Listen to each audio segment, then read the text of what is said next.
Listen, I've been following Taylor Swift's career for years now, and every time I think she can't surprise me anymore, she pulls something absolutely brilliant out of nowhere. And this time it's hitting different because she's bringing a legend back into the spotlight in the most unexpected way possible. So Taylor just dropped the track list for her upcoming album, The Life of a Showgirl, and buried in the credits is something that made my jaw literally hit the floor. George Michael, the George Michael who gave us some of the most iconic music of the 80s and 90s, is credited as a songwriter on one of her tracks. Now, before you scroll away thinking this is just another celebrity news story, hold on, because what this means for the album and for Taylor's artistic direction is absolutely mind-blowing. The track is called Father Figure, which if you know your music history should be making alarm bells go off in your head right now. George Michael released a song called Father Figure back in 1987, and it was this sultry, emotional masterpiece that showed a completely different side of him as an artist. But here's where it gets interesting and why you need to stick with me, because the implications of this go way deeper than just a simple sample. Taylor Swift has built her entire career on being hyper-specific about her storytelling. Every lyric has a purpose. Every reference has meaning. And the fact that she's choosing to honor George Michael specifically on this album tells us something massive about where her head was at during the Eras tour. Now, let me paint you a picture of what's actually happening here, because this isn't your typical celebrity collaboration story. George Michael passed away in 2016 on Christmas Day, a tragedy that shook the entire music world. And his legacy has remained this untouchable thing that artists rarely mess with out of pure respect. So when Taylor Swift decides to interpolate one of his songs, and I say interpolate because that's the technical term for recreating elements of a song rather than just sampling it directly, she's making a statement. Fans are going absolutely crazy right now because Taylor rarely does this. Like, we're talking maybe a handful of times in her entire discography where she's given writing credit to another artist for using their work. The last time something like this happened was when she interpolated Right Said Fred's I'm Too Sexy for her song Look What You Made Me Do. And that became one of the most talked about moments in her career. But this feels different, more intentional, more emotionally charged, and I'm going to tell you exactly why in just a second, because the context around this album is absolutely crucial to understanding what she's doing. Here's what most people are missing about this whole situation, and trust me, this is where it gets really good. Taylor has been incredibly open about what the life of a showgirl represents, and it's not what you think. She revealed on Travis Kelce's podcast, and yes, that's her boyfriend's podcast, which is wild in itself, that this album was created during the Eras tour, but it's not about the tour. Let that sink in for a moment. She's performing night after night to sold-out stadiums, breaking every record imaginable, and yet the album she's creating is about what happens when the lights go off. She literally said, and I'm paraphrasing here, but the sentiment is clear, that her days end with her in a bathtub, not in a bedazzled dress, which is such a raw and honest admission from someone who's constantly under the microscope. The album cover itself shows her off stage, and she was very deliberate about that choice because she wanted to strip away the glamour and show the reality. So when you put all of this together, the vulnerability she's expressing, the exhaustion she's hinting at, the desire to show what's behind the curtain, suddenly the choice to use Father Figure makes perfect sense. But wait, there's another layer to this that's absolutely fascinating, and you're gonna want to hear this because it connects to something much bigger. George Michael's Father Figure isn't just a random 80s hit. It's a song about seeking comfort, about looking for someone to take care of you when you're lost, about vulnerability and need and emotional complexity.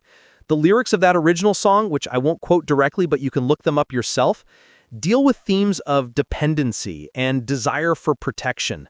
Now think about where Taylor was mentally during the Eras tour, performing her entire catalog night after night, reliving every heartbreak and triumph, and simultaneously navigating a very public relationship with Travis Kelce.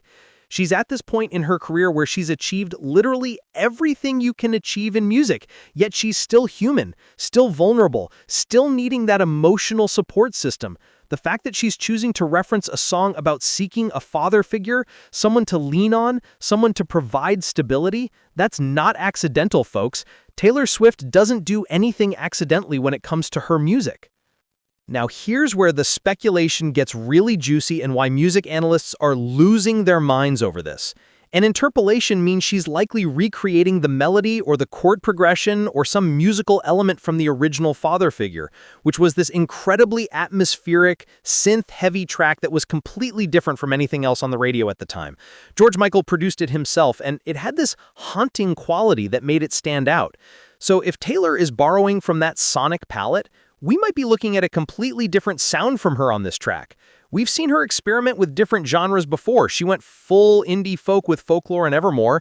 She gave us synth pop with 1889, but this could be something entirely new. Imagine Taylor's storytelling combined with that dark, atmospheric production style, and suddenly we're looking at what could be one of the most interesting tracks of her career. And you're not going to believe what else this might mean for the album's overall sound. Let me break down something else that's got fans in a frenzy. And this is where the Easter eggs come into play because you know Taylor loves leaving clues. The Life of a Showgirl as an album title is already loaded with meaning, right? A showgirl historically refers to performers who are on display, who are meant to be looked at, who exist for the entertainment of others. There's a specific kind of exhaustion that comes with that, a specific kind of emotional toll. Taylor has been in the public eye since she was literally a teenager, and she's been performing in one way or another for almost 2 decades straight. The Eras Tour was this massive undertaking where she performed for over 3 hours a night, multiple nights a week for months on end. She was essentially becoming the ultimate showgirl, giving everything to her audience, and what she's saying with this album is that there's a cost to that.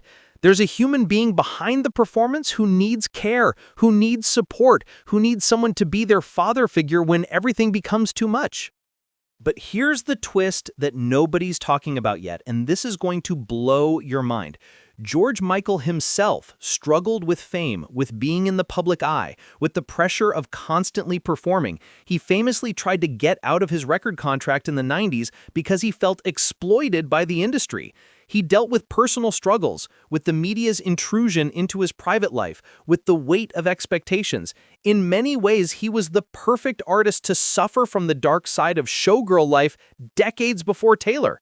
So, by crediting him on this album, by specifically choosing his song about vulnerability and need, Taylor is creating this bridge between her experience and his. She's saying, I see what you went through. I understand it now, and I'm honoring your memory by acknowledging that same struggle in my own work. That's not just a musical choice, that's a statement about the cost of fame itself. Now, let's talk about why this is so rare for Taylor to do, because this is actually a huge deal in the music industry. When you interpolate someone's song, you're giving them a percentage of the royalties. You're acknowledging that your work is built on theirs, and you're legally binding yourself to that connection. Taylor could have written a song with similar themes without referencing George Michael at all, but she chose not to. She chose to explicitly credit him, to make that connection obvious, which means this isn't just an artistic choice, it's a tribute. It's her way of saying, this artist mattered to me, this song meant something, and I want to honor that. In an industry where artists often try to avoid giving credit to maintain full ownership and control, Taylor's willingness to share that spotlight posthumously with George Michael shows a level of respect and artistic integrity that you don't always see. And trust me, there's more significance to this timing than you might realize. The Eras Tour wasn't just a concert series, it was this cultural phenomenon that took over the entire world for a year. Taylor performed in stadiums, broke box office records, created economic impacts in every city she visited, and became this lifer-than-larger figure. But according to her own words, what she was experiencing internally was completely different from what audiences saw. She talks about glamorizing the tour in the album, but also showing the reality of ending each day exhausted in a bathtub. That juxtaposition between the public persona and the private reality is exactly what George Michael's music was often about too. He had this incredible stage presence, this charisma, but his songs frequently dealt with loneliness, with the struggle to be authentic, with the gap between who you appear to be and who you actually are. So this interpolation isn't just about musical influence, it's about shared experience across generations of performers. Here's something that's going to make you see this whole thing differently, and I think this is the real heart of what Taylor is doing with this album. The main album cover shows her offstage specifically because she wants to emphasize that the important stuff, the real stuff, happens away from the performance. But she also said she wanted to glamorize all the different aspects of how the tour felt, which means she's not just showing the exhaustion, she's also showing the beauty in it, the meaning in it, the reason why she keeps doing it despite the toll it takes. That's a really mature artistic perspective, and it's something that comes from doing this for as long as she has. George Michael reached a similar point in his career where he could look at fame with that kind of nuanced perspective, seeing both its beauty and its burden. By connecting her work to his, Taylor is positioning herself in that lineage of artists who understand the complexity of what they do. And here's the kicker that's got everyone talking, and this is pure speculation, but hear me out because it makes perfect sense. If Father Figure is on an album about showgirl life and what happens offstage,